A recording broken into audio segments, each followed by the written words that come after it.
প্রিয় দর্শক, আসসালামু আলাইকুম। আশা করি সকলে ভালো রয়েছেন এবং সকলে সুস্থ রয়েছেন। আমি মিজান টুপেঞ্জুরু আবারও চলে আসলাম একটা কন্টেন্ট নিয়ে।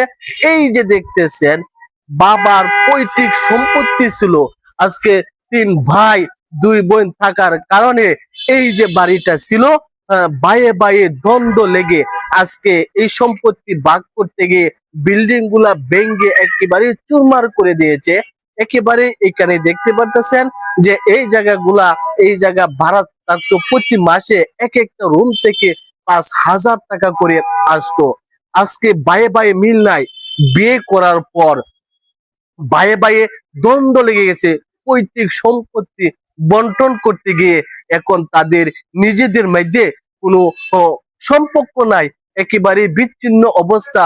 বায়ে বায়ে মারামারি, হানাহানি, কাটাকাটি করে এই সম্পত্তি একেবারেই বিল্ডিং গুলা ভেঙে দিয়েছে বন্টন করার জন্য। তাদের মধ্যে কোনো মানবতা নাই।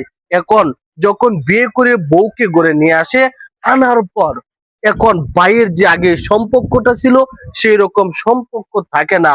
হ্যাঁ, বর্তমান জামানার পরিস্থিতি এই যে যেখান থেকে এই ভিডিওটা দেখতেছেন আপনারা কমেন্ট করে যাবেন কে কোথায় থেকে এই ভিডিওগুলা দেখতেছেন।